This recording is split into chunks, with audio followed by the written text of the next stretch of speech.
Il est 6 h à Paris, bonjour et bienvenue à vous pour ce nouveau point sur l'actualité à la une. En Tunisie, Ennahda tente de reprendre la main. Critiqué pour son laxisme, plusieurs opérations antisalafistes, antiterroristes ont été menées. Le parti au pouvoir qui peut en tout cas compter sur ses partisans réunis en masse. Terrorisme toujours, le Yémen pointé du doigt. Après l'alerte de menaces d'attentats par Al-Qaïda lancée par Washington, les ambassades ferment les unes après les autres. Paranoïa ou véritable menace, nous verrons pourquoi le Yémen est une zone si sensible. Et puis double cocorico aux mondiaux de natation à Barcelone. D'abord Camille Lacour qui a remporté le 50 mètres d'eau. La France qui a aussi remporté le 4 x 100 mètres 4 nages suite à la disqualification des États-Unis. Victoire qui reste tout de même historique. Mais avant, on ouvre avec ces images toujours aussi impressionnantes de combats en Syrie, à Latakia et Alep. Affrontements entre rebelles et forces gouvernementales, bilan au moins 30 morts. Rappelons que plus de 100 000 personnes ont été tuées en 28 mois dans ce conflit syrien, selon l'ONU. Et c'est dans ce contexte apocalyptique que le président Bachar al-Assad a évoqué dans une allocution télévisée l'importance de l'éthique et de l'amour dans la société, particulièrement durant le Ramadan. Il a aussi estimé que la crise ne sera résolue que par la répression du terrorisme avec une main de fer, faisant ainsi allusion à l'opposition. L'opposition justement qui n'a aucun rôle à jouer selon lui dans une solution politique au conflit. On l'écoute. Comme d'habitude, je vais vous parler en toute sincérité, sans essayer de faire plaisir à qui que ce soit. Depuis le début de la guerre, la destruction du pays a été immense. Beaucoup de Syriens sont morts. Et dès le début du conflit, nous évoquions une conspiration, une ingérence étrangère. Rien de bon ne peut arriver à une nation quand des pays voulant introduire la démocratie en Syrie ignorent eux-mêmes les fondements mêmes de cette démocratie et des droits de l'homme. Leurs propres peuples vivent sous des systèmes politiques datant du Moyen-Âge, sans parlement, sans élection, et sans que le peuple soit jamais consulté. En Égypte, les pro-Morsi inflexibles, toujours assemblés sur 2 places du Caire, ils continuent à exiger le retour au pouvoir de leur leader, malgré la médiation américaine. La veille, les responsables des frères musulmans se sont entretenus avec le secrétaire d'État américain adjoint, William Burns. Une visite surprise qui apparaissait comme l'une des dernières chances, mais de nouveaux affrontements sont à craindre. Pendant ce temps, les opérations antiterroristes se multiplient en Tunisie.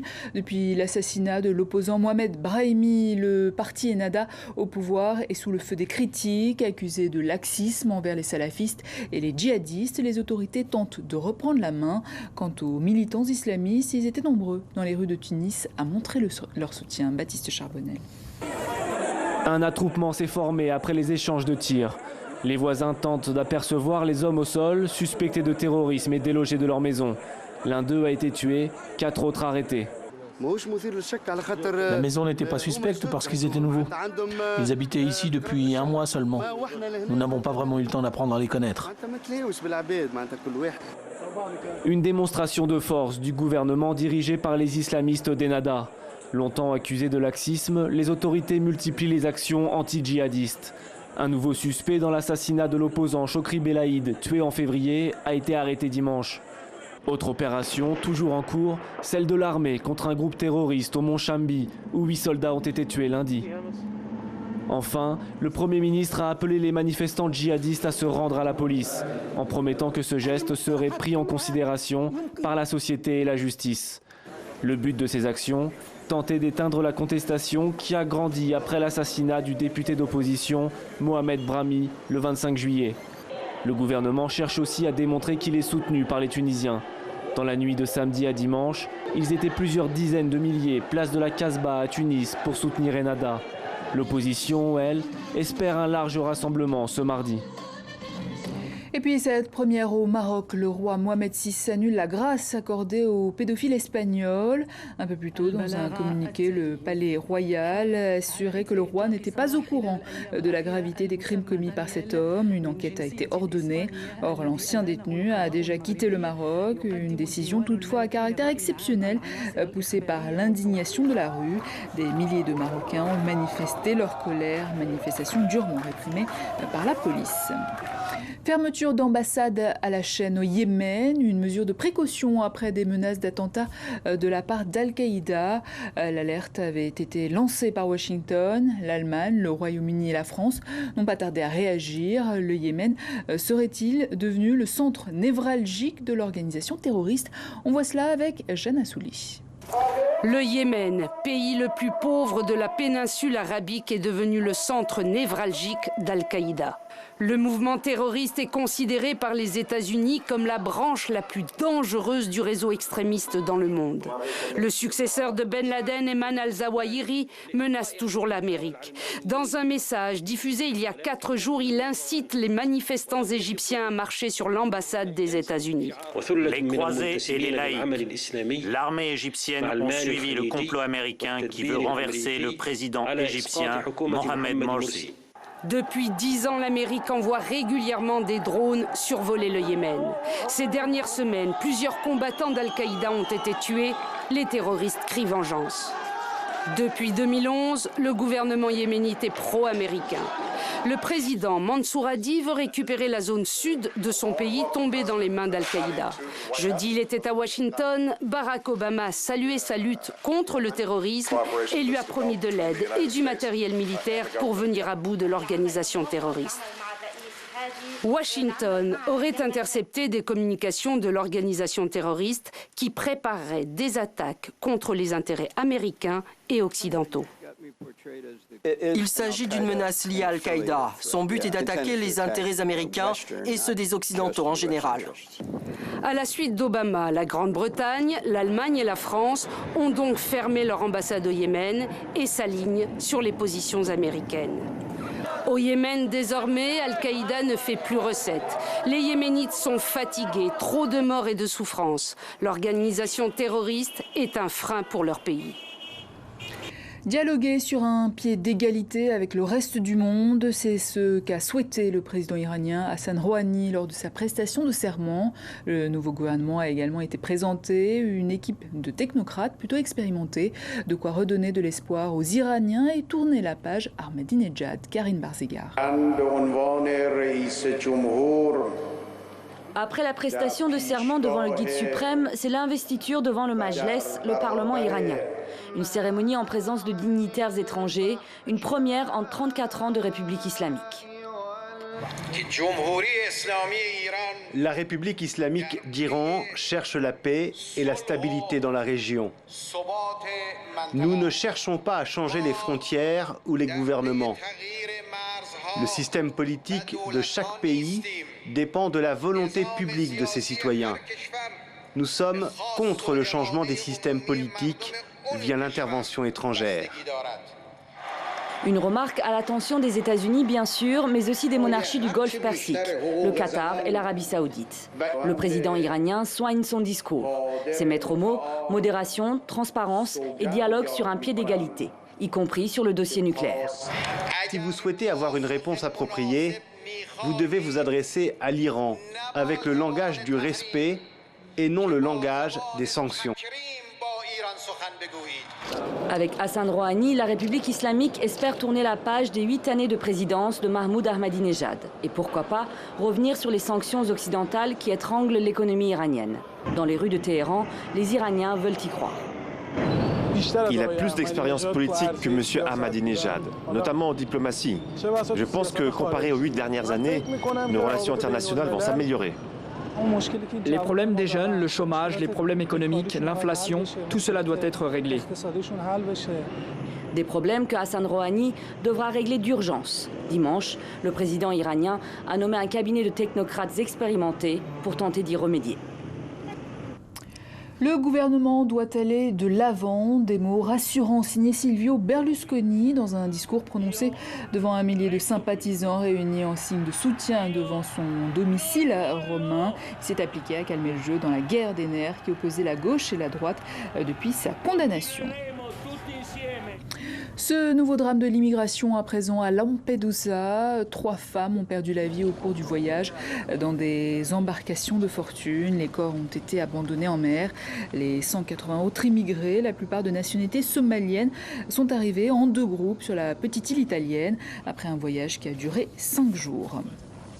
Et puis à quelques jours de la reprise des négociations israélo-palestiniennes, le gouvernement israélien a adopté ce dimanche un plan d'aide destiné aux localités jugées prioritaires, comprenant 20 colonies supplémentaires de Cisjordanie. Le Premier ministre israélien Netanyahou, qui s'est par ailleurs refusé à proclamer publiquement un gel de la colonisation demandé par les Palestiniens avant la relance des négociations. Construire la paix au Proche-Orient via le football, c'est ce qu'on pourrait appeler la diplomatie du ballon rond. Les joueurs du FC Barcelone sont en tournée dans la région. Entre visites touristiques et rencontres au sommet, c'est d'abord dans les territoires palestiniens qu'ils ont été ovationnés, puis en Israël. Cécilia de Betty. Moment de recueillement pour Lionel Messi et ses copains devant le mur des lamentations. Forcément un symbole, le FC Barcelone entend promouvoir la paix entre Israéliens et Palestiniens. Les stars du Barça ont déplacé les foules à Jérusalem. Un peu plus tôt ce dimanche, ils ont été reçus par le président israélien. Celui-ci a salué leur rôle de messager de la paix, alors que les négociations entre les deux pays ont justement repris à Washington. Votre visite en Terre Sainte, c'est un rêve qui se réalise pour les enfants israéliens et palestiniens. C'est une contribution pour la paix. Nous prions pour le succès des pourparlers de paix qui ont lieu en ce moment avec les Palestiniens. Ensuite, la bande à Messi a joué avec de jeunes Israéliens. Une séance d'entraînement similaire à celle menée la veille avec des enfants palestiniens. Au programme également, une visite de la basilique de la Nativité à Bethléem et une rencontre avec le président palestinien. Cette visite est certainement la plus importante dans l'histoire du sport national palestinien. La venue de ceux qui sont au sommet de la compétition sportive mondiale est un message adressé au monde pour comprendre qu'il est temps de mettre fin aux souffrances du peuple palestinien. Le FC Barcelone fera tout son possible pour contribuer et aider au processus de paix en Palestine. L'autorité palestinienne a annoncé que si un État palestinien voyait le jour, le Barça serait le premier club invité pour y jouer. Anvers, capitale des athlètes homosexuels, bisexuels et transgenres. Le coup d'envoi de la 3e édition des World Out Games a été donné pendant 2 semaines. Quelques 5000 athlètes en provenance de 125 pays participeront à cet événement sportif visant à promouvoir les droits de ces communautés. Caroline Hick. C'est une image rare, des hommes pratiquant la natation synchronisée, un sport d'habitude réservé aux femmes. Ceux-ci sont parisiens. Ouvertement homosexuels, ils s'entraînent depuis 7 ans et les World Out Games, c'est l'occasion de se mesurer pour une fois à des équipes d'autres pays, devant un public très enthousiaste et en toute liberté. Déjà, ça nous permet de montrer dans des conditions réelles qu'on n'est pas ridicule. Après, on est aussi tout de suite mis à l'aise dans les Out Games ou dans les Gay Games, puisqu'on ne cache rien, on n'a besoin de rien cacher, on sait qu'on ne sera jamais jugé, quoi que ce soit. Et même si on fait un sport a priori féminin et qu'on est des hommes, on s'en fiche parce que tous les tabous sont déjà inexistants ici, donc voilà, c'est ça qui est bien. Dans 4 ans, c'est à Miami qu'auront lieu ces Jeux. Le maire de la ville a fait le déplacement, il est visiblement déjà conquis. Au centre d'accréditation, les bénévoles voient défiler des sportifs de toutes les nationalités. 118 pays, 5000 athlètes, 30 disciplines et un même enthousiasme. C'est comme une réunion pour nous, pour mettre en avant notre homosexualité, montrer que nous sommes des battants et qu'on peut se mesurer au reste du monde. C'est important qu'il existe des jeux pour les lesbiennes parce qu'en temps normal, nous sommes assez invisibles. Et le fait que l'on puisse faire des activités qui normalisent notre situation, même dans le sport, c'est pour nous très positif. Mais ne vous y trompez pas, même si 80% des participants sont homosexuels, ici ce n'est pas une condition sine qua non. Ces jeux sont ouverts à tout le monde. C'est organisé par la communauté, pour la communauté, mais pour tout le monde. Ça veut dire que notre ambition, et ça se réalisera, est d'inclure des non-gay people aussi, pour souligner en fait la solidarité entre tout le monde. Au programme, pendant 10 jours, du sport donc, mais aussi une conférence sur les droits de l'homme, du théâtre, d'immenses fêtes, l'élection de Mr. Gay World et puis cette exposition. Ici, on ne rit plus et on se souvient que dans certaines régions du monde, comme en Russie, l'homosexualité est encore un délit. Personne ne l'a prédisé vainqueur aux mondiaux de natation de Barcelone et pourtant la France est devenue championne du monde du relais 4 x 100 mètres 4 nages messieurs. Une première dans l'histoire. Un peu plus tôt, c'est Camille Lacour qui avait remporté la médaille d'or, soit au total 9 médailles pour les tricolores. Mathieu Méranville. Après son titre du 50 mètres d'eau, Camille Lacour revient comme une rockstar pour un rappel de la Marseillaise avec le relais 4 x 100 4 nages. Un final sous forme de feu d'artifice. Mais un feu d'artifice à retardement, car après la course, les Bleus sont tout surpris d'obtenir l'or après le déclassement du relais américain, incrédule. Moi je m'en suis pas rendu compte, c'est les autres qui m'ont crié dessus, ils m'ont dit Fab regarde le tableau. J'ai regardé, j'ai vu premier, j'ai vu qu'est-ce qui se passe. J'ai pas compris tout de suite. Une heure après son titre, Camille Lacour, premier relayeur, trouve les ressources nécessaires pour mettre sur orbite son coéquipier de Marseille, Giacomo Pérez d'Ortona. Ensuite, Jérémy Stravius maintient la cadence d'une course conclue en toute beauté par Fabien Gillot, qui termine deuxième derrière les Américains, déclassés à cause de leur deuxième relayeur, que l'on voit s'élancer ici trop rapidement. Au 50 d'eau, je savais que je pouvais faire de belles choses, donc ravi que ça ait marché. Jérémy juste derrière moi, un joli podium, et puis là sur les 4 x 100 4 nages, c'était vraiment le gâteau sous la cerise. Camille Lacour a été avec Jérémy Stravius le héros de cette journée prolifique. Les deux hommes terminent aux 2 premières places du 50 mètres d'eau, mais la nounou de Jérémy, qui l'élève depuis l'âge de 4 mois, n'avait Dieu que pour lui. Ouais, c'est vraiment une semaine magique qui avait bien commencé, qui a été un petit peu dure et un petit peu longue, mais finalement bien concentrée jusqu'au bout et ça l'a fait quoi. Après un léger passage à vide en milieu de semaine, les Bleus ont refait surface et terminent ces championnats du monde comme il avait débuté, avec une nouvelle médaille d'or en relais, une manière de finir en apothéose, car 4 médailles d'or, c'est tout simplement leur record dans des championnats du monde. Faut-il être discret pour être populaire? La discrétion a en tout cas réussi à Jean-Jacques Goldman, élu personnalité préférée des Français. Il détrône ainsi l'acteur Omar Sy et pourtant son dernier album date de 2001. On sait juste de lui qu'il coule des jours très tranquilles à Marseille aux côtés de ses proches. Julie Mécriche. Une mélodie que l'on a tous à l'oreille. De génération en génération, les Français fredonnent les plus grands tubes de Jean-Jacques Goldman. Je te donne toutes mes différences. Quand la musique est bonne, bonne, bonne. Il marche seul et maintenant loin des projecteurs depuis une dizaine d'années, l'époque à laquelle nous avions tourné ces images. Pourtant, sa popularité est intacte. Il vient même d'être désigné personnalité préférée des Français. Alors, quel est le secret de cette longévité ? C'est qu'elle a une personnalité talentueuse et sobre. C'est un poète et en même temps, par rapport à ses actions, c'est une belle personne. Jean-Jacques Goldman, discret, pudique, voire mystérieux, s'est toujours effacé derrière ses mélodies. Le plus noble chez les musiciens, c'est quand on fait danser les gens, quand on nous oublie mais qu'on est la bande-son de leurs histoires. Et l'artiste est aussi une personnalité engagée. Chaque année, il donne de la voix pour les Restos du Cœur et pour défendre d'autres causes. Il a pris position à plusieurs reprises, notamment aux côtés des sans-papiers, que ce soit à Paris ou à Marseille. Donc non, c'est quelqu'un qui est quand même très à l'écoute de la société française, qui s'engage quand il le faut. Aujourd'hui, c'est à Marseille que Jean-Jacques Goldman vit, simplement avec sa famille. Et pendant ce temps-là, ces tubes continuent de tourner en boucle sur les radios, en moyenne 47 fois par jour. De jeunes chanteurs se sont même baptisés Génération Goldman pour reprendre ses succès. Hommage à une carrière entre lumière et ombre.